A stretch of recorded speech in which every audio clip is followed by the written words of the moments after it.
Halo, Assalamualaikum warahmatullahi wabarakatuh. Halo, sana-sana dari Stamart Teluk Bayur dan sanak sadonyo. Apa kabar? Hari ini hari Jumat, di minggu kedua ini, seperti biasa kita kembali lagi dalam siaran langsung bersama Stamart Teluk Bayur.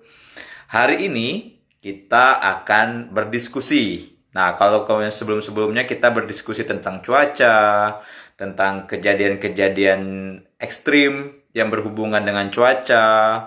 Nah, hari ini kita akan berdiskusi mengenai atau terkait dengan kegempaan dan tsunami yang eh, tidak lekang terhapus oleh waktu, karena memang bencana ini, musibah gempa dan tsunami ini selalu menghantui kita dan berpotensi, dan sebagaimana yang kita ketahui, wilayah kita adalah wilayah yang berpotensi terjadi atau mengalami terkena dampak bencana dari gempa dan tsunami. Hari ini izinkan saya Ferdi sebagai perakirawan dari Stamart Teluk Bayur akan memandu kegiatan live streaming kita hari ini. Untuk pembicaranya, hari ini kita akan datangkan langsung nih, pakarnya langsung dari Stasiun Geofisika Padang Panjang, langsung kepala sesi data dan informasinya, yaitu Bapak Mamuri. Nah, kita lihat apakah, sepertinya BMKG Padang Panjang sudah join sama kita. Kita request dulu bisa join bareng. Oke, kita request dulu dengan BMKG Padang Panjang. Halo, Halo, selamat pagi. Assalamualaikum, Pak. Waalaikumsalam warahmatullahi wabarakatuh. Ya, sehat? Wow, gimana kabar, Pak? Sehat, Pak? Alhamdulillah sehat, Pak Ferdi. Iya. Oke, Pak, mohon izin, Pak. Ini, oh ya, gambarnya belum ada, Pak, tadi, Pak. Masih hijau.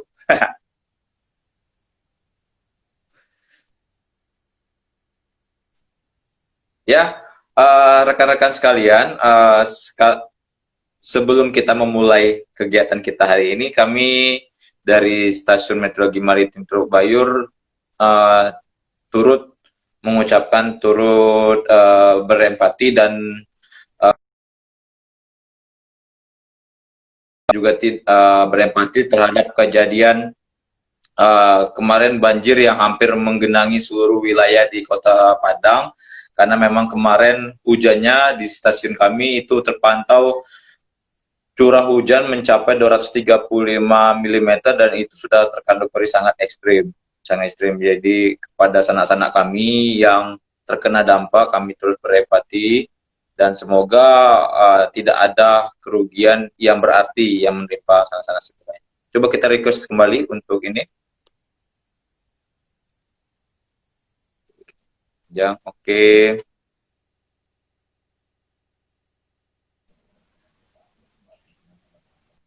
Halo, Pak. halo, ya. Nah, iya. Sudah nampak sekarang, Pak. Iya, ya, gimana?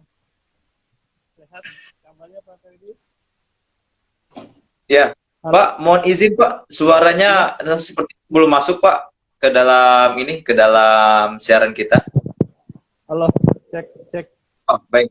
Sudah terdengar, Pak. Oke, siap. Alhamdulillah. Oke. Halo, Pak. Gimana kabar hari ini, Pak? Setelah Al- kemarin kita diberikan hujan yang cukup cukup cukup ekstrim ya, Pak ya. Gimana kabarnya, Pak, hari ini, Pak?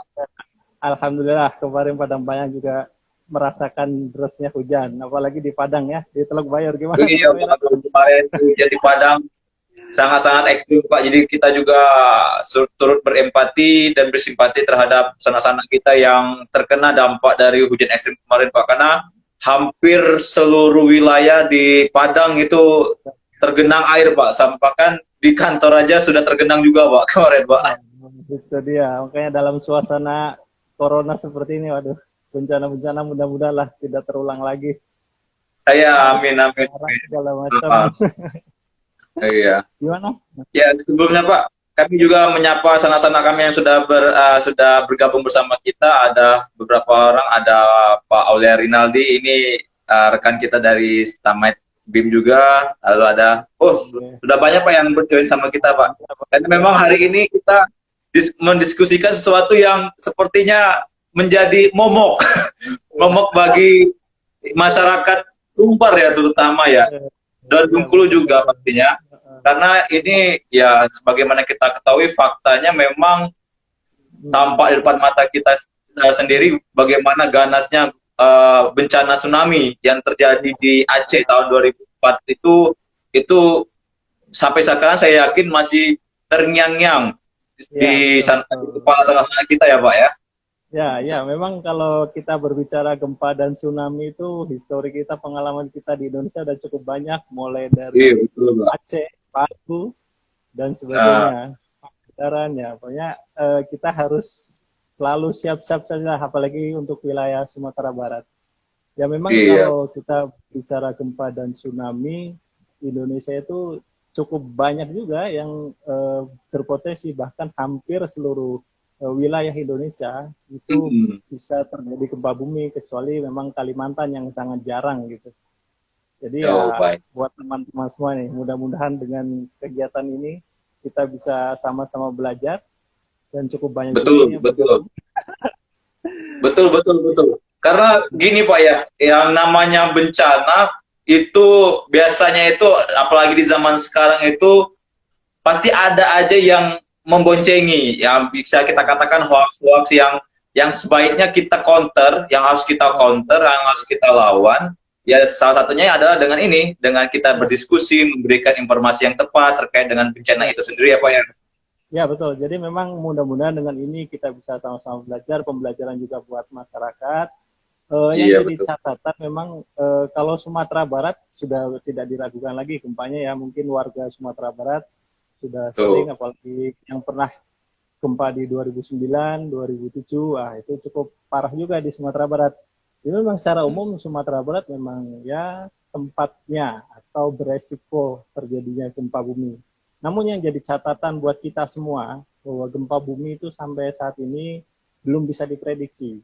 Jadi benar apa Oh, kata Pak Febri tadi, kita harus tahu dulu bagaimana gempa bumi itu, gitu kan. Artinya memang belum ada ramalan atau perakiraan gempa bumi kapan akan terjadi itu tidak tahu kita, gitu.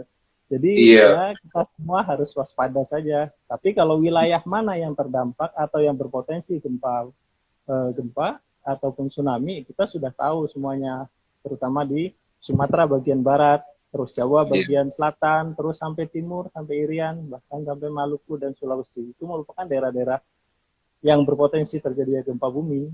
Gitu. Jadi ya Baik. himbauannya buat masyarakat, gempa belum bisa diprediksi. Jadi kalau memang ada informasi akan bahkan menyebutkan jam, itu bisa dipastikan tidak benar. Nah, seperti Betul, itulah. betul. Kemudian masyarakat bisa memahami ini semua gitu kan. Jadi tidak lagi Hmm. termakan isu-isu yang tidak benar. Iya, iya. Menarik, Pak. Tadi saya menggarisbawahi gempa tidak bisa diprediksi. Dan memang ini sebenarnya kita pun dari pegawai BMKG kadang-kadang di masyarakat pun kan di masyarakat kan tidak memandang kita dari apakah dari meteorologi ataukah dari fisik geofisika. Pasti orang kalau mendengar nama BMKG itu pasti orang akan konotasinya apalagi di wilayah-wilayah memang rawan bencana kegempaan itu pasti mendeskripsikan kita itu sebagai orang yang tahu kapan Ya, kejadian gempa. Nah itu Pak yang ya, ya. kadang-kadang menjadi apa ya pengalaman-pengalaman yang menarik lah bagi kita Ya, saja Pak ya. Nah Pak betul. menarik Pak terkait dengan kegempaan sendiri Pak. Kan memang sampai sekarang itu gempa itu belum bisa diprediksi. Kira-kira kenapa Pak belum bisa diprediksi itu Pak? Biar kita sebagai yang paham lah ya, misalnya yang Ya, paham betul. atau yang mengetahui ya lebih banyak sedikit dibandingkan dari masyarakat itu bisa menjelaskan lebih detail. Ini loh Pak, ini kita belum bisa memprediksi karena ini. Itu kenapa Pak? Gempa itu sampai sekarang tuh belum bisa diprediksi Pak. Ya, memang kalau dilihat proses kejadiannya, gempa bumi itu kan berada di dalam bumi kita yang disebabkan oleh pergerakan lempeng tektonik. Jadi lempeng tektonik itu bergerak satu sama lain yang disebabkan karena Hmm. panas bumi. Nah, itu bergeraknya sesuai dengan arus konveksi namanya. Nah, ketika dua lempeng bertemu, maka dia saling mendorong misalnya. Salah satu ada yang terbengkokkan atau melengkung. Nah, di saat lengkungan itulah itu menyimpan energi potensial yang suatu saat bisa patah. Nah, ketika patah itu dia akan melepaskan energi potensial tersebut sehingga bisa menggetarkan atau penjalanan gelombangnya itu penjalanan gempa energinya itu berupa gelombang yang bisa menggetarkan. Nah, itulah yang menyebabkan kita belum bisa memprediksi kapan gempa itu terjadi. Jadi kita tidak pernah tahu kapan itu eh, lempeng tektonik akan patah sehingga melepaskan energinya. Nah, memang ada beberapa kajian gitu seperti di BMKG sendiri sebenarnya sudah ada kajian dengan magnet bumi gitu kan. Itu juga masih artinya masih tahap kajian, belum bisa kami simpulkan gitu. Jadi namanya Magdas, program kami di BMKG itu memang lagi melihat potensi terjadinya gempa bumi ketika ada anomali terjadinya nilai magnet bumi. Namun itu sekali lagi masih dalam kajian dan masih butuh waktu yang cukup banyak. Bahkan ada para peneliti-peneliti yang mengkaji dengan suhu, ada juga dengan listrik. Artinya masih banyaklah kajian-kajian yang dilakukan. Namun sampai sekarang memang belum ada satupun yang berani mengklaim dia berhasil memprediksi secara tepat kapan terjadinya. Jadi mungkin memang cukup kompleks juga ketika kita membahas lempeng tektonik, pengaruhnya cukup banyak. Dan itu sangat-sangat kecil-kecil. Ya, seperti Magdas kami sendiri masih fluktuatif, artinya ketika kita coba ada anomali, kapan terjadinya itu belum pasti juga gitu. Artinya belum pernah menemukan atau belum bisa kita memastikan bahwa itu benar-benar terjadi gempa bumi. Seperti itu, Pak. Baik, Pak. Baik. Berarti memang bisa dikatakan secara sederhananya aktivitas tektonis itu kan memang banyak variabel yang belum diketahui ya Pak. Sehingga memang menyebabkan kita atau para peneliti yang berkecimpung di bidang kegempaan ini memang belum bisa sampai saat ini belum bisa untuk memprediksi bagaimana, kapan dan di mana kejadian gempa itu akan terjadi ya Pak ya. Ya betul, memang jadi sekarang ini gini, seandainya kita mau melakukan atau suatu negara itu akan memberi pendanaan untuk penelitian, mungkin posisi sekarang sudah tidak efektif lagi. Akhirnya dialihkan ke pendanaan itu dialihkan ke mitigasinya. Mitigasi artinya sudah agak susah lah untuk penelitian gitu kan. Akhirnya lebih ke edukasi masyarakat berupa mitigasinya. Makanya mungkin beberapa pemerintah daerah di Sumatera Barat lebih banyak bermain di mitigasinya, peningkatan pemahaman kepada masyarakatnya. Artinya ya gempa bumi ya sudah, kita tidak bisa memprediksi kapan, tetapi kita tahu Sumatera Barat rawan terjadi gempa bumi, maka pemerintah daerah terutama BPBD itu memberikan edukasi-edukasi kepada masyarakatnya, terutama di daerah pesisir pantai Sumatera Barat. Mereka pada umumnya memberi warning atau memberi pencerahan terkait gempa bumi dan bagaimana kalau ada tsunami. Karena itu yang sangat penting gitu, perlu diketahui masyarakat. Artinya masyarakat kan seperti yang terjadi di Aceh waktu itu, yang isu ada orang malah mengambil ikan. Nah itu Iya betul. Yang perlu kita tingkatkan. Mungkin untuk memprediksinya, biarlah itu para pakar yang lebih paham, lebih mengerti untuk melakukan pekerjaan itu. Tapi kita sebagai masyarakat, kita edukasi saja. Kita termasuk kami BMKG maupun pemerintah daerah selalu bekerja sama untuk memberi edukasi ke masyarakat. Sehingga tidak lagi termakan isu-isu yang tidak benar. Terus yang kedua, sudah siap siaga kapan dan bagaimana caranya jika itu terjadi. Baik Pak. Baik Pak. Lalu Pak, gini Pak, kita sama-sama ketahui faktanya memang wilayah pesisir barat dari Pulau Sumatera ini, terutama di provinsi yang kita cintai, Provinsi Sumbar dan Bengkulu, itu kan adalah daerah-daerah yang rawan terjadi kegempaan Pak. Betul. Bagaimana Pak fakta historisnya Pak terhadap dua daerah ini, khususnya di wilayah Sumbar? Apakah memang setiap tahun itu kejadian gempa itu bisa mencapai angka ribuan terjadi terutama di wilayah pesisir ya Pak ya, di di wilayah Ya, pesisir karena kita ketahui kota-kota besar di dua provinsi ini, di provinsi Sumatera Barat dan Bengkulu, itu kan berada di pesisir. Nah, bagaimana ya, Pak fakta historisnya Pak? ya, Apakah ada catatan mengenai berapa kali kejadian gempa itu terjadi dalam setahun di wilayah Sumatera Barat ini Pak? ya. Untuk gempa bumi sendiri wilayah Sumatera Barat atau kita kita di Padang Panjang itu mencakup 3 wilayah sebenarnya. PG6 namanya, itu ada yang di Sumatera Barat, ada yang di Bengkulu, ada yang di Nias, ada juga di Pekanbaru. Jadi kita di tahun 2019 itu kami sudah mencatat 532 gempa. Jadi hampir 530 setiap gempa ya Pak ya? ya, ya betul. Nah, untuk di bulan September sendiri sekarang itu sudah terjadi sekitar 19 sampai 19 tanggal gempa. sekarang tanggal 11. Ya, sudah ada 19 gempa di mana ada 2 gempa bumi dirasakan, itu di Siberut dan di Nias Selatan. Jadi memang kalau dari histori ya kita memang ada beberapa penyebab gempa ya. Yang pertama zona subduksi itu yang berada di Mentawai, terus ada sesar Mentawai sendiri, itu adalah 2 penyebab gempa bumi yang berpotensi tsunami jika gempa bumi di atas 7 skala Richter atau patahannya biasanya naik turun gitu. Nah itu terjadi. Nah ada juga yang disebabkan sesar Sumatera. Sesar Sumatera itu yang kita tahu Bukit Barisan memanjang dari Lampung sampai Aceh. Nah itu merupakan garis sesar Sumatera. Nah itu yang bisa menyebabkan gempa-gempa bumi darat seperti gempa di tahun 2009, itu gempa yang Padang Panjang kalau nggak salah. Nah itu cukup meluluh lantakan juga Sumatera Barat. Nah itu bisa juga menyebabkan kerusakan. Nah kalau gempa bumi di darat yang disebabkan sesar Sumatera tadi, itu biasanya walaupun gempanya kecil, dia dirasakan di sekitarnya pusat gempa bumi karena memang berada di darat dan dangkal biasanya, karena kalau sesar Sumatera itu dia dangkal biasanya di dalamnya.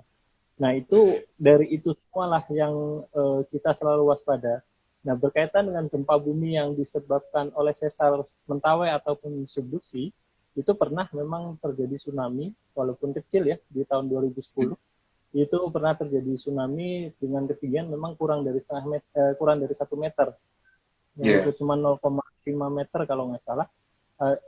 Iya 0,5 meter. Namun itu adalah tsunami. Jadi perlu diketahui apa sih perbedaan tsunami dengan gelombang pasang atau gelombang laut biasa. Nah, kalau gelombang laut atau gelombang pasang biasa itu dia lebih ke apa ya? Continue, artinya terbiasa. Kalau tsunami itu adalah anomali yang tadinya normal terus tiba-tiba ada gempa bumi ataupun tanah longsor atau gunung meletus, itu tiba-tiba ada menyebabkan getaran gelombang, menyebabkan air laut naik atau tsunami seperti yang di Selat Sunda yang tidak ada gempa bumi tetapi ternyata ada tsunami yang melanda Lampung sampai Banten. Nah itu sebenarnya longsor dari Krakatau Pak ya? Krakatau. Jadi memang kalau belajar itu cukup banyak. Nah, kami juga di BMKG sekarang lagi mengembangkan juga namanya TNT, tsunami non tektonik. Jadi kita lagi mengkaji beberapa tsunami yang disebabkan oleh tanah longsor tadi, atau bahkan longsoran di dasar laut itu juga bisa, atau letusan gunung berapi di dasar laut. Ya, itulah yang kita lagi terus kembangkan di BMKG. Itu, Pak. Baik, baik Pak.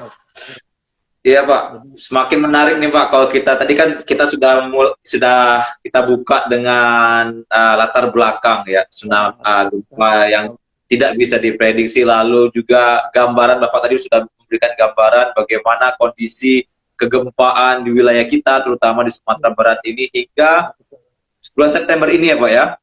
Jadi memang 2 hari lalu merasakan juga sih Pak gempa di Siberut itu, tapi memang ya karena mungkin dalam dalam beraktivitas jadi tidak terlalu merasakan yang begitu kentara terhadap getaran yang terjadi. Tapi memang di 2 hari yang lalu saya pribadi pun mendapatkan informasi memang terjadi gempa ya Pak ya di Siberut Pak ya. Betul betul. Ya, memang gini, ketika terjadi gempa bumi sebenarnya kami BMKG juga membutuhkan masyarakat gitu. Artinya begini, ketika terjadi gempa bumi tadi seperti yang di Siberut tadi, sebenarnya kami mengharapkan ada feedback dari masyarakat bahwa mereka merasakan merasakan getaran gempa bumi, sehingga kami bisa mencatat gempa itu dirasakan di wilayah mana saja. Memang kami ada peralatan namanya intensity meter, itu bisa kita lihat atau memetakan wilayah-wilayah yang merasakan dengan alat itu tadi. Ibaratnya alat itu seperti sebagai triggernya terasa getaran. Namun kami juga butuh info valid dari masyarakat secara langsung, sehingga ketika kami membuat segmap namanya atau peta goncangan, itu divalidasi oleh masyarakat sendiri. Artinya ketika kami memperkirakan misalkan gempa Siberut kemarin Padang diperkirakan 2 MMI, ternyata benar ada yang merasakan 2 MMI. Oke, berarti peralatan kami berjalan, dan itu sangat bermanfaat buat kami. Artinya informasi gempa bumi tidak hanya sekedar sampai ke masyarakat, tetapi BMKG juga masih butuh feedback dari masyarakat berupa informasi jika dirasakan. Seperti Iya. Ini betul Pak. Saya sepakat dengan yang Bapak sampaikan tadi, bahwasanya kita dari BMKG juga perlu feedback atau masukan dari masyarakat terkait hal-hal yang berhubungan dengan validasi di lapangan, karena yang merasakan adalah masyarakat. Ya kan Pak ya? Ya, jadi memang begitu juga dengan halnya di Stamar Pak, di Stasiun Meteorologi Maritim juga kita kan selalu setiap hari kan mengupdate informasi perakiraan ketinggian gelombang. Kita juga butuh dari masyarakat, dari sanak-sanak kita yang berada atau berinteraksi langsung dengan wilayah tersebut, bagaimana kondisinya, agar nantinya ke depannya terjadi perbaikan atau update yang kontinu terhadap sistem yang telah kita bangun. Ya, betul. Ya memang kita sama-sama membutuhkan lah ya, jangan juga masyarakat cuek, apalagi ketika ada isu yang tidak benar, malah dia kembangkan ke saudara, ke yang lain. Nah itu perlu juga, artinya kita sebagai pelaksana atau pemberi informasi gempa bumi sangat butuh masyarakat, sehingga kita bisa melakukan perbaikan atau pembenahan terkait informasi-informasi gempa bumi kita. Betul. Lalu Pak, ini kita membuka sesi tanya jawab juga ya. Jadi bagi sana-sana kita yang mau bertanya, silakan dituliskan pertanyaan di kolom komentar. Nanti akan kita bacakan langsung dan mungkin akan langsung dijawab oleh Pak Manguri ya, terkait pertanyaan-pertanyaan yang sana-sana yang sudah masukkan di kolom komentar. Oke Pak, kita lanjut lagi Pak. Masih sangat menarik nih Pak. Dan waktu kita juga masih agak cukup panjang. Terkait tsunami nih Pak. Nah, terkait tsunami ini kan tadi kan Bapak menggarisbawahi ya, ada perbedaan yang kentara dan nyata antara gelombang pasang dan gelombang tsunami. Tapi terkadang Pak, ya kita tidak bisa memungkiri Pak ya, di masyarakat kita yang namanya air naik itulah ada, apalagi air naik sehabis gempa Pak ya. Ya, itu orang pasti berkata, wah ini tsunami nih, ini tsunami nih. Nah itu gimana Pak kita membedakan secara pasti bahwasanya ini gelombang pasang, ini gelombang yang memang akibat gejala tektonis atau aktivitas kegempaan atau tsunami yang kita bisa sebutkan ya. Dan juga Pak, yang kedua juga ini Pak, terkadang masyarakat kita juga masih seperti apa ya, menggambarkan bahwasanya yang namanya gelombang tsunami itu adalah gelombang yang tinggi, yang sangat bersifat destruktif terhadap wilayah pesisir. Padahal ya secara teorinya gelombang di bawah setengah meter pun, yang hanya ordernya sentimeter pun, wah, kalaupun terjadi setelah kegiatan adanya aktivitas kegempaan, itu juga disebut tsunami ya Pak ya? Iya, betul.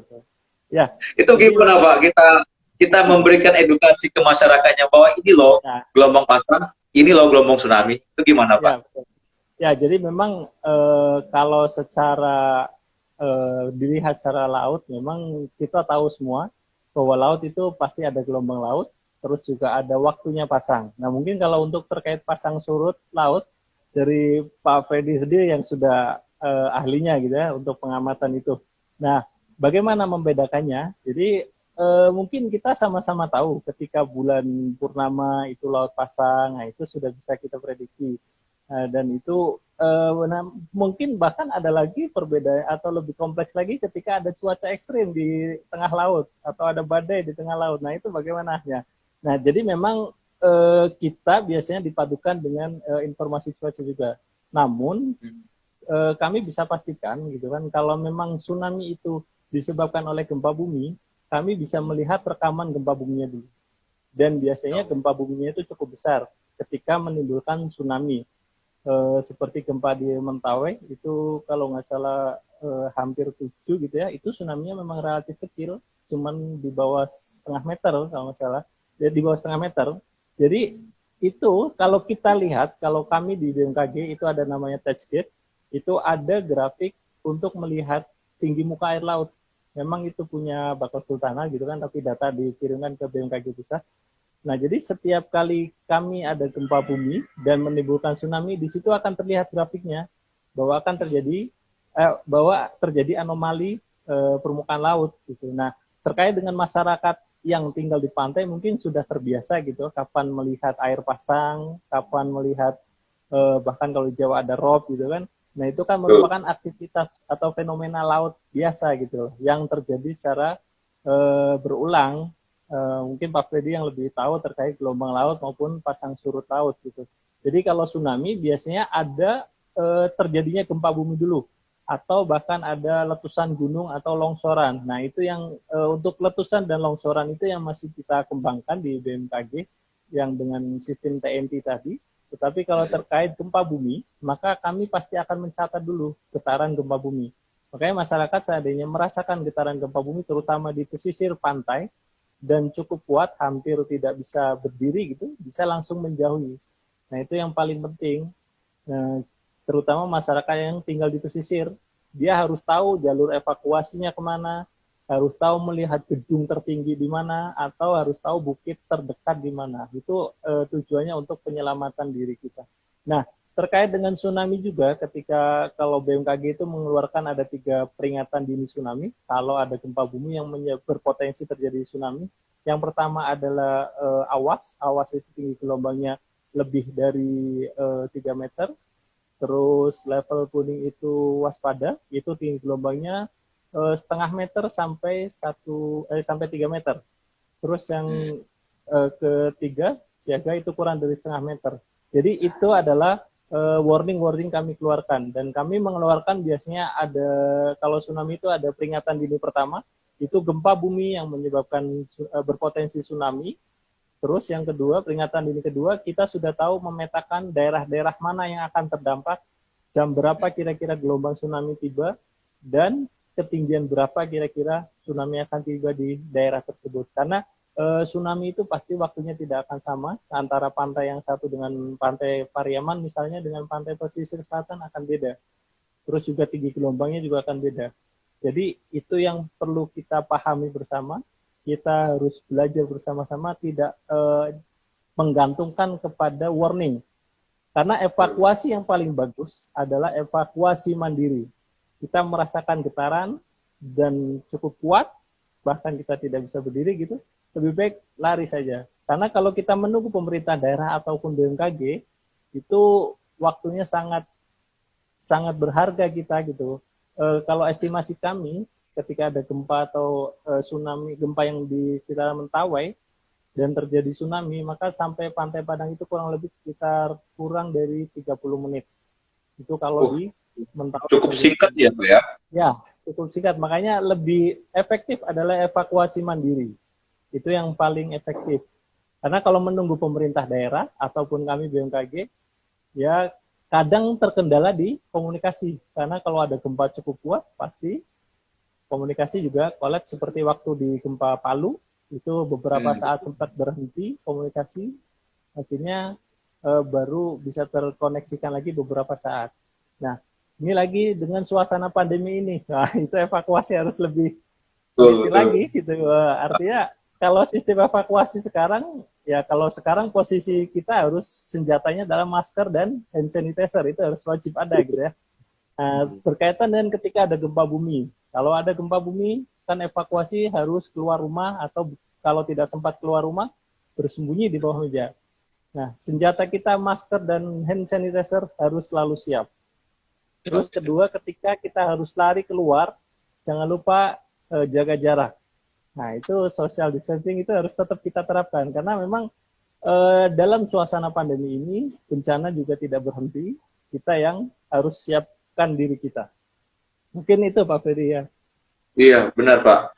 Apalagi dengan kondisi saat ini yang sebagaimana kita ketahui virus COVID-19 ini tidak menunjukkan tanda-tanda akan berakhir ya Pak ya. Jadi memang kembali kepada diri kita sendiri, mandiri kita sama-sama mempersiapkan diri untuk dampak-dampak terburuk dari misalnya terjadi kejadian gempa bumi yang mungkin akan menimpa kita seperti itu ya Pak ya.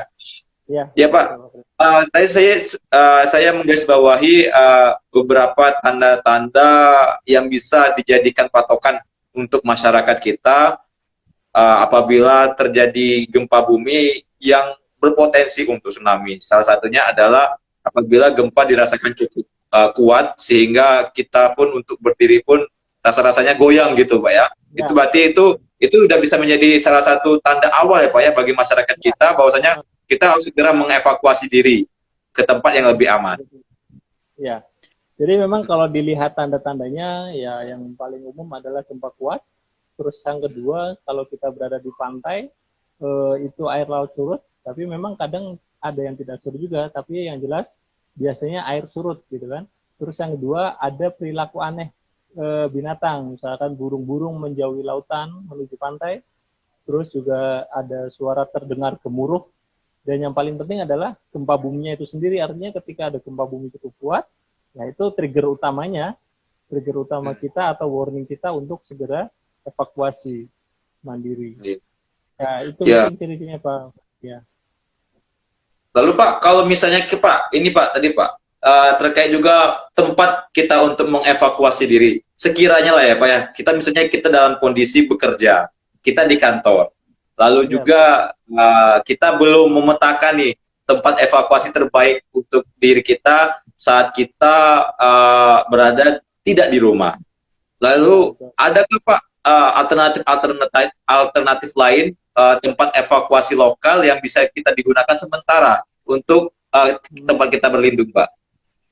Ya, jadi memang yang paling utama adalah memang kalau kita berada di pantai, terutama di pantai pesisir barat Sumatera, harus kenal dulu lingkungan. Harus kenal dulu lingkungan. Walaupun pemerintah daerah biasanya sudah memasang rambu-rambu tanda panah jalur evakuasi tsunami, namun ketika kita tidak paham dengan lingkungan sekitar juga akan bingung juga gitu ya. Yang paling penting adalah pengenalan lingkungan dulu. Yang kedua, kita lihat daerah atau perbukitan yang terdekat yang kita bisa capai, misalnya paling tidak ketinggiannya itu di atas 5 meter. Itu di daerah mana? Kita harus lari kemana ke situ. Yang kedua, kita juga bisa melihat gedung-gedung tertinggi. Ada beberapa, kalau di Padang itu sudah ada beberapa, ada shelter-shelter yang bisa dipakai kan, misalkan di shelter Nurul Haq, ataupun Masjid Raya Sumatera Barat itu sendiri, itu adalah tempat evakuasi, dan shelter-shelter yang lain ada di Padang. Mungkin kalau yang pernah ke Padang di kantor kebudayaan provinsi itu cukup tinggi. Nah, itu bisa juga dijadikan sebagai site untuk evakuasi. Memang kembali lagi ke diri kita. Kita harus pahami lingkungan kita. Yang pertama, kita sudah tahu kita tinggal di Sumatera Barat, rawan gempa dan berpotensi tsunami. Kedua, siapkan diri kita, daerah mana yang bisa kita jangkau ketika terjadi tsunami, itu perlu kita garis bawahi juga. Terus yang ketiga, kalau misalkan gempa bumi, kita juga harus tahu kondisi bangunan dan bagaimana cara lari keluarnya. Kadang gini juga, artinya tidak hanya tsunami ya, ketika gempa bumi, kita tata ruang rumah kita ternyata tidak memposisikan untuk evakuasi. Kita pasang meja tamu di tengah-tengah pintu gitu kan. Nah itu juga sangat tidak efektif. Ketika terjadi gempa bumi, kita akan lari ternyata terhalang oleh meja tamu yang berada di tengah-tengah pintu misalnya. Jadi ya kembali lagi diri kita yang menyiapkan kelola rumah kita, terutama mulai dari membangunnya maupun tata ruangnya, tata letak perabotan kita. Terus yang kedua, kalau kita berada di pantai, kita harus tahu lingkungan sekitar. Seperti itu Pak. Iya. Berarti kita sendiri yang harus paham wilayah lingkungan kita. Jadi sana-sana jangan lupa kalau misalnya lagi jalan-jalan di daerah pesisir pantai, lihat kiri kanan. Di mana nih kira-kira kalau misalnya saya lagi berada di sini, kira-kira tempat yang aman kalau misalnya terjadi gempa ataupun tsunami, ya Pak ya? Oh ya, Berarti memang kembali kita harus mensounding lah, bahasa atau ya, memetakan sendirilah wilayah-wilayah yang bisa menjadi tempat kita berlindung saat terjadi gempa dan tsunami yang tidak kita harapkan. ya termasuk ini buat warga Sumatera Barat atau terutama Padang gitu ya, ketika kita bermain ke Padang, bermain di mall-mall, kita tahu kah jalur evakuasinya? Nah, Ah, pasti yang betul, kita tidak paham karena biasanya jalur evakuasi dia tersembunyi betul, di betul, betul. pojok. Ya itu yang Ah, paling penting. Kita lagi nonton di Plaza Andalas gitu kan, tahu-tahu terjadi gempa bumi, mau kemana kita? Nah kita tidak tahu jalurnya kemana. Karena kalau kita lift mati bisa kita lari gitu kan. Nah jadi memang mm, itu yang paling penting buat kita semua. Kita mau dari mana, kita mau kemana, harus kita tahu lokasi jalur-jalur evakuasi. Terus juga kalau kita berada di pantai, kita bisa melihat sebelum duduk tenang, tapi kita lihat juga jalur evakuasinya, karena itu adalah budaya yang harus kita terapkan. Kita tidak bisa harus, lagi lengah, harus kita menjadi sampai kebiasaan kita ya Pak ya. betul betul. Jadi memang itu yang harus kita pegang terus. Dan mudah-mudahan dengan adanya informasi dari peneliti-peneliti misalnya mengatakan bahwa Mentawai berpotensi gempa sekian, nah itu adalah trigger buat kita untuk selalu kita siap waspada. Ataupun kita merasakan gempa-gempa kecil, nah itu trigger buat kita untuk selalu waspada, menggugah, mengingatkan kita lagi bahwa kita tinggal di daerah rawan gempa bumi. Itu Pak Betul. Freddy, jadi harus siap kita nih. Dan juga kepada masyarakat kita, sanak-sanak kita yang sedang mengikuti acara ini ataupun yang nanti bisa mendengarkan ulang acara siaran langsung kita ini, kami juga dari BMKG juga tidak bosan-bosannya mengingatkan untuk selalu menyediakan tas keselamatan ya Pak ya. Kalau Ya, saya tidak salah saya itu di edukasi kita selalu kita menyarankan atau mendorong masyarakat untuk di setiap rumah tangga itu memiliki tas keselamatan yang ya, isinya nanti ya, bisa perlengkapan atau perbekalan-perbekalan yang bisa digunakan sewaktu-waktu saat terjadi betul. Nah, bencana atau gempa yang terjadi pada diri kita ya Pak ya. ya. Jadi mungkin terkait tas keselamatan diri yang paling penting dan yang paling utama adalah dokumen-dokumen penting. Biasanya Ya kan betul. kita di dalam suatu rumah dokumen tercacar di mana-mana gitu. Paling tidak ijazah kita atau surat-surat yang penting lainnya. Jadi di dalam satu tas, dan tas keselamatan tadi juga ada beberapa perbekalan yang untuk sementara seandainya terjadi sesuatu yang tidak kita inginkan. Memang itu sangat-sangat penting dan itu perlu gitu. Sudah kebutuhan wajib buat kita, terutama wilayah di masyarakat yang tinggal di wilayah Sumatera Barat. Iya. Jadi ya sekali lagi kami tidak bosan-bosan mengingatkan, sediakan tas keselamatan di setiap rumah Anda. Pesan sponsor pada hari ini, Pak. Iya, memang itu Iya, sangat iya. penting. Heeh. Lalu Pak, juga terkait tas keselamatan dan perbekalan nih Pak ya, yang bisa kita siapkan apalagi kita berada di masa pandemi ini, selain ya perbekalan utama untuk kebutuhan utama kita yaitu berupa makanan, lalu juga kita juga butuh menyiapkan juga ini ya Pak ya, masker dan hand sanitizer itu yang utama ya Pak ya, selama Ya, pandemi ini ya Pak ya. ya, jadi memang ketika kita di masa pandemi sekarang ini, kita memang sudah ada SOP tersendiri juga. Artinya ketika ada gempa bumi, maka kita harus bagaimana. Yang paling penting dan senjata utama kita adalah masker dan hand sanitizer. Itu jangan sampai ketinggalan. Karena itu adalah kebutuhan mutlak di masa sekarang.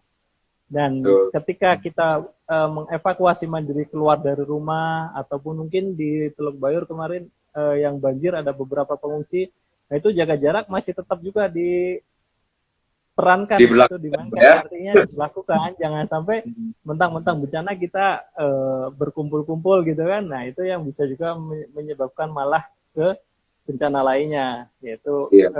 corona tadi, COVID. Betul, betul, betul.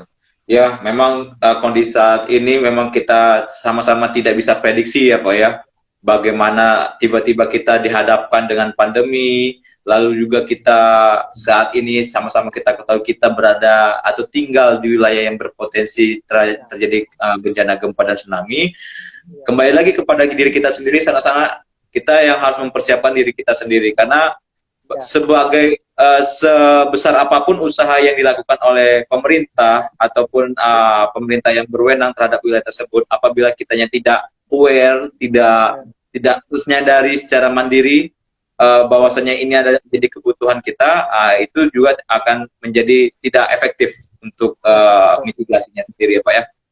Ya, memang kalau ya seperti BMKG juga memberi informasi gempa bumi namun tidak menjadi pelajaran buat masyarakat, ya percuma juga gitu kan, hanya sebatas lewat. Paling tidak dengan informasi-informasi gempa bumi yang kita share setiap hari, baik melalui pemerintah daerah maupun media massa, ya itu tujuannya adalah mengedukasi ataupun mengingatkan ke kita semua bahwa kita tinggal di daerah rawan gempa bumi, walaupun gempa bumi itu tidak dirasakan saat itu, hanya alat kami yang mencatat, tapi akan tetap kami informasikan. Baik, baik, baik. Iya. Lalu ini sana-sana silakan yang mau bertanya, kita masih ada waktu sekitar 15 menit lagi, masih cukup waktu untuk misalnya bertanya kepada Pak Mamuri. Silakan bertanya apa saja terkait dengan kegempaan dan tsunami, lalu mitigasinya. Mumpung hari ini Pak Mamuri juga waktunya kita sita dulu sedikit nih Pak, mohon ya, untuk memberikan pencerahan, edukasi kepada kita semua, tidak hanya kepada masyarakat, ke kita juga yang dari BMKG juga. Sebenarnya karena kita juga menjadi bagian dari masyarakat, edukasi itu setiap hari memang harus kita tingkatkan agar ya sama-sama bisa saling menyelamatkan. Ya memang kita walaupun sama-sama BMKG, namun memang beda tupoksinya gitu ya. Jadi betul Pak. Informasi juga buat masyarakat bahwa kita di BMKG Sumatera Barat memang ada 5 kantor gitu. Cuman memang ya semuanya punya tugas dan fungsi masing-masing ya. Kebetulan ini membahas tentang gempa bumi, maka tugas kami dari Stasiun Geofisika Padang Panjang yang memberikan informasi ataupun melakukan pengamatan, analisa terkait gempa bumi dan tsunami. Mungkin di Pak Freddy, Teluk Bayur sendiri berkaitan dengan cuaca pelayaran, tinggi laut, ya seperti itu Pak Freddy ya. Betul Pak. Ya. Jadi, lalu Pak, pengen tahu nih Pak, untuk masyarakat juga pasti pengen tahu nih, sebenarnya kalau dari standar yang diberlakukan di Stasiun Geofisika Padang Panjang saat kejadian gempa itu butuh waktu berapa lama Pak untuk informasinya itu sampai ke masyarakat? Ya, jadi kalau dulu sebelum peralatan canggih itu bisa 1 hari ya dulu. Jadi lama Pak ya. Udah kemana-mana dulu kita tuh Pak. Di tahun 2003 pertama kali saya masuk di BMKG, ya itu bisa besok harinya baru tahu gitu kan. Nah sekarang sudah berkembang peralatan, ada yang namanya alat SESCOMPI, itu kalau ini sekarang sudah kurang dari 5 menit. Jadi kami di tahun 2009 kemarin melakukan penambahan sensor gempa bumi untuk wilayah Sumatera Barat, itu ada 15 titik. Dan di tahun 2020 ini kita masang namanya Warning Receiver System New Generation atau WRS. Itu kita pasang ada 14 titik di BPBD Kabupaten Kota Sumatera Barat. Itu berupa display yang secara real time menerima informasi gempa bumi. Jadi ketika ada gempa bumi saat itu bahkan kira-kira 1 atau 2 menit lah itu langsung ada informasi di WRS tersebut. Bahkan nanti pemerintah daerah atau BPBD itu yang bisa meneruskan informasi itu ke masyarakatnya. Jadi kita sudah terus mengembangkan, meningkatkan kecepatan informasi gempa bumi melalui WRS tadi. Kalau sebelumnya itu 5 menit, tapi kalau yang dengan adanya WRS ini beberapa kejadian gempa itu antara 2 sampai 3 menit itu sudah terinformasikan di WRS itu. Tinggal proses pendistribusian atau diseminasinya. Jadi BPBD yang sudah ada WRS-nya ataupun kami di Padang Panjang sudah ada WRS-nya, maka kita bisa melihat 2 atau 3 menit setelah terjadi gempa bumi. Dan itu dilakukan secara otomatis. Nah, maka nanti berikutnya baru di QC oleh operator kami, petugas BMKG Padang Panjang ataupun BMKG di Jakarta. Nah, itu akan update. Jadi mungkin buat sanak saudara, kalau misalkan ada informasi gempa bumi awal kekuatannya misalnya 4,6, terus tiba-tiba diupdate menjadi 4,5 misalnya. Nah, itu adalah memang penjalanan atau proses QC dari teman-teman operator kami. Jadi jangan juga bingung gitu kan, wah ini BMKG bagaimana nih mengeluarkannya nggak sama, yang tadi sekian, sekarang sekian. Itu adalah proses QC, termasuk pencatatan sensornya. Jadi misalnya ada gempa bumi di Mentawai, nah sensor yang tersebar di Sumatera Barat, dia kan mencatatnya tidak akan sama. Maka sensor yang masuk ke kami pun tidak akan langsung semuanya masuk, bertahap. Jadi awal kita menganalisa hanya misalnya 5 sensor, karena kita dengan kecepatan harus menginformasikan, maka itu yang akan kita informasikan. Terus diupdate lagi, ternyata sensornya bertambah menjadi 10, akurasinya lebih bagus. Nah, itu baru kita informasikan update-nya. Jadi, mungkin masyarakat yang sering melihat adanya perbedaan hasil analisa kami, BMKG Padang Panjang misalnya, itu adalah proses QC. Nah, kenapa kami harus cepat menginformasikan? Kita lebih bermain di kecepatan daripada ketepatan. Karena saya tahu terkait kebencanaan, pasti yang dibutuhkan adalah kecepatan. Nah, baru kita ke ketepatan.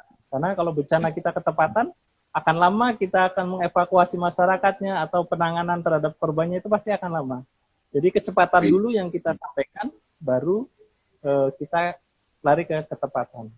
Yaitu dua proses yang harus kita pilih masalahnya. Iya, harus dikorbankan ya Pak ya. Bisa dikatakan seperti itu Pak ya. Ya karena memang ya, secara urgensinya di saat kejadian bencana, memang kalau kita bandingkan dengan cuaca, memang kalau di cuaca memang yang kita butuhkan adalah ketepatan dari prediksi kita, karena kan memang tingkat urgensi dan bahayanya karena cuaca itu bersifat kontinu itu tidak terlalu berdampak signifikan terhadap masyarakat. Namun kalau bencana, kalau misalnya kita mengutamakan ketepatan, akan menghilangkan golden time-nya Pak ya, kita untuk mengevakuasi diri itu ya. Ya, memang kita seperti tadi saya bilang, dari Mentawai sampai Padang tsunami itu hanya kurang dari 30 menit, nah itu golden Betul. Kita, 30 menit seandainya kita evakuasi semuanya juga evakuasinya sembarangan, artinya tidak sesuai dengan jalur evakuasi atau dengan berkendara sebanyak-banyaknya, maka akan kolaps juga, kemacetan di mana-mana juga, akhirnya terjadi korban lagi gitu. Jadi memang kembali lagi kami BMKG lebih ke kecepatan, dan terkait keselamatan atau evakuasi kembali lagi pada diri kita. Ya berarti begitu sana. Jadi kalaupun ada informasi yang diupdate oleh BMKG terkait gempa, kekuatan gempa, informasi yang di awal itu bukan salah, namun itu adalah informasi awal yang ditujukan agar kita harus segera bisa mengambil keputusan apakah kita harus mengevakuasi diri untuk berlari ke tempat yang lebih aman, ataukah kita mengevakuasi diri misalnya mandiri, apakah itu di dalam rumah karena memang kondisi tidak memungkinkan. Namun informasi tersebut seperti yang saya sebutkan tadi itu bukan salah ya, itu informasinya adalah informasi yang kedua disampaikan itu adalah updating atau pembaharuan dari informasi yang pertama, seperti itu. Oke Pak, mungkin ini Pak, terakhir Pak, kita karena waktu kita sudah menunjukkan sekitar 5 menit lagi kan, dan juga di Instagram juga waktunya hanya dibatasi sampai 1 jam nih Pak, dan saya juga lihat nggak ada yang bertanya nih, tapi nggak apa-apa, semoga nanti ada kesempatan. Iya, betul. Semoga nanti di lain kesempatan kita bisa diskusi lagi Pak, kita akan lebih banyak mengeksplor lagi terkait dengan gempa dan tsunami ini, karena seperti yang Bapak sampaikan tadi, edukasi tiada henti agar kita bisa lebih mempersiapkan diri dan selamat apabila terjadi bencana yang tidak kita harapkan. Oke, siap. Ya, Pak, ini Pak, terkait satu pertanyaan Pak, mohon maaf Pak, terkait dengan peringatan dini tsunami ini Pak. Nah, ini kan kadang-kadang kan ada diksi-diksi yang ya bisa dikatakan kalau misalnya sebenarnya itu tidak membingungkan, tapi karena kita berhadapan dengan masyarakat yang sangat heterogen, yang sangat majemuk, dan pemahaman yang beda-beda, kadang-kadang kan peringatan dini itu kan kalau kita kan diksi yang dipakai kan apabila peringatan dini itu diakhiri ya Pak ya? Ya, betul. Nah, diakhiri. Itu apa sih Pak pengertiannya itu Pak? Kalau informasi itu diakhiri? Ya, ya, jadi gini, terkait peringatan dini tsunami, yang pertama, ketika BMKG mengeluarkan peringatan dini tsunami, itu bukan berarti harus terjadi tsunami. Itu yang jadi catatan kita. Kami mengeluarkan peringatan dini tsunami berdasarkan SOP dengan kriteria gempa bumi dan adanya data-data dari TESKI dan lainnya, maka kami akan mengeluarkan peringatan dini tsunami, terutama dengan parameter tertentu ya, ada SOP-nya, kita udah jelas. Terus yang kedua, ketika gempa bumi berpotensi tsunami itu kami akhiri. Yang namanya akhiri adalah kita mengakhiri bahwa peringatan itu sudah selesai. Seandainya gempa bumi dan tsunami itu terjadi beneran, dan kita mengakhiri, itu tujuannya adalah ketika terjadi korban, maka tim evakuasi bisa langsung turun setelah diakhiri oleh BMKG.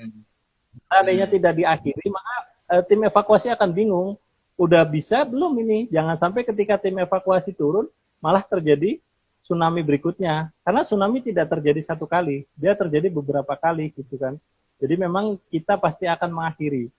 Nah, ketika terjadi tsunami, peringatan dini tsunami dan tidak terjadi tsunami, maka kita akhiri. Sekali lagi diakhiri, bukan mencabut. BMKG tidak pernah mencabut peringatan dini tsunami. Tetapi memang peringatan ini tsunami yang dikeluarkan BMKG belum tentu terjadi tsunami. Jadi itu yang paling penting buat pegangan masyarakat.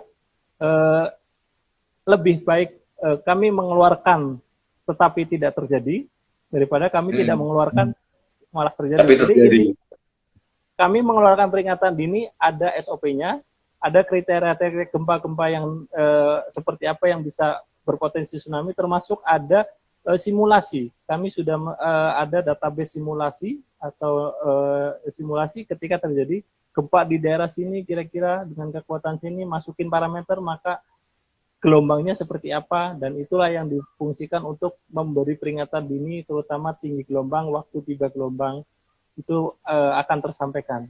Jadi sekali lagi, BMKG belum pernah mencabut peringatan dini tsunami, tetapi BMKG selalu mengakhiri peringatan dini tsunami.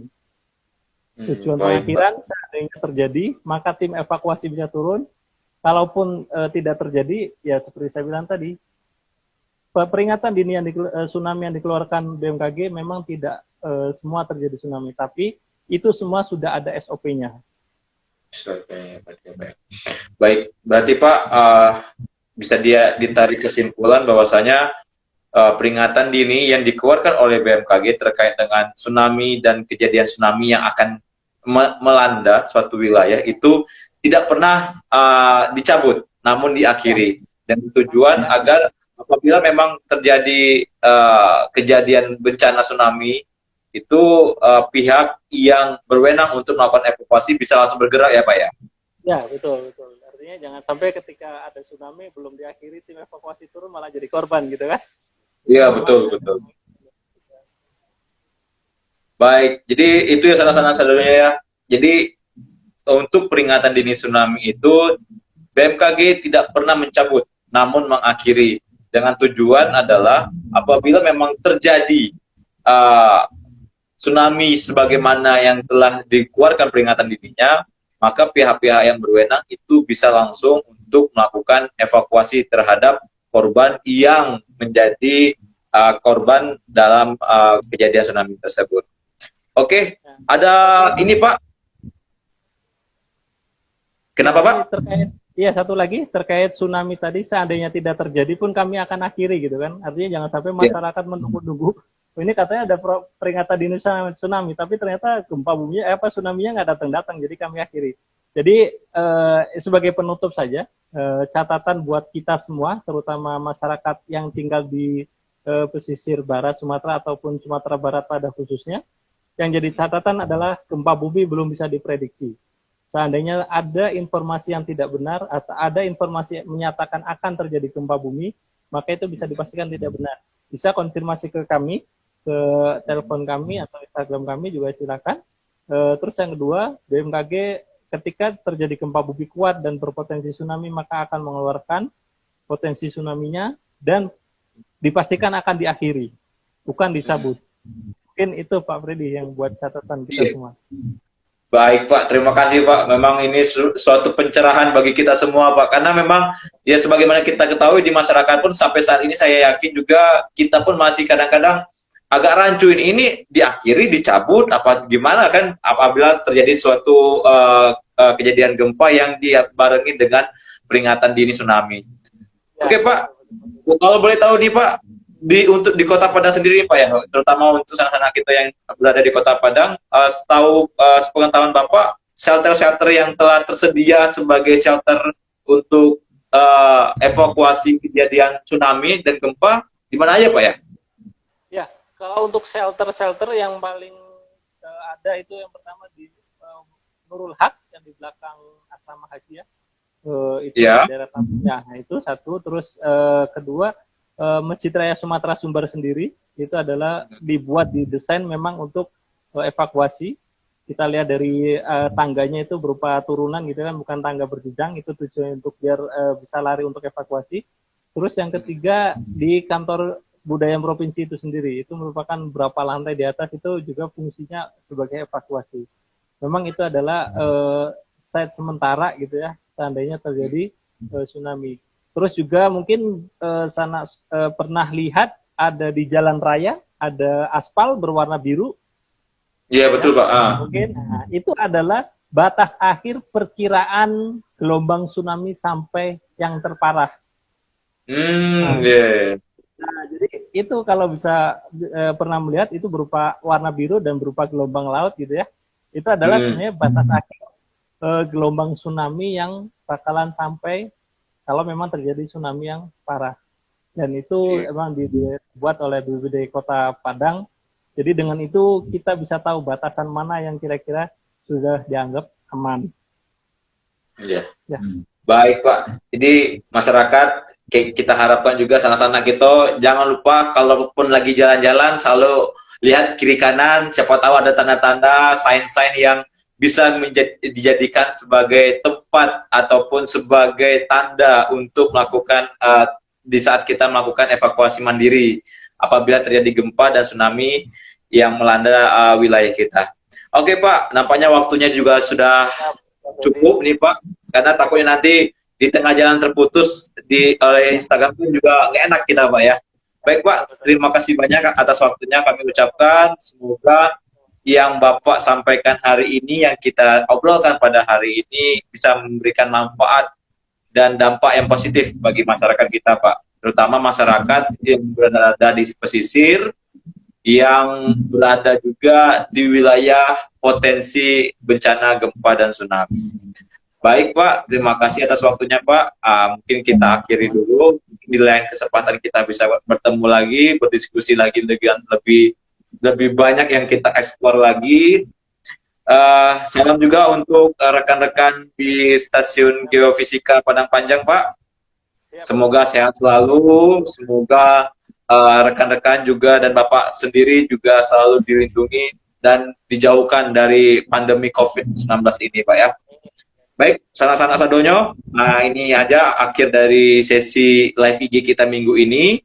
Untuk minggu depan, insya Allah kita juga akan mengadakan lagi live IG dengan tema diskusi yang berbeda. Dari saya, Ferdi, mengucapkan terima kasih atas perhatian sana-sana sadonyo. Terima kasih Pak Pamuri atas waktunya juga. Akhir kalam, Assalamualaikum warahmatullahi wabarakatuh. Bye Pak.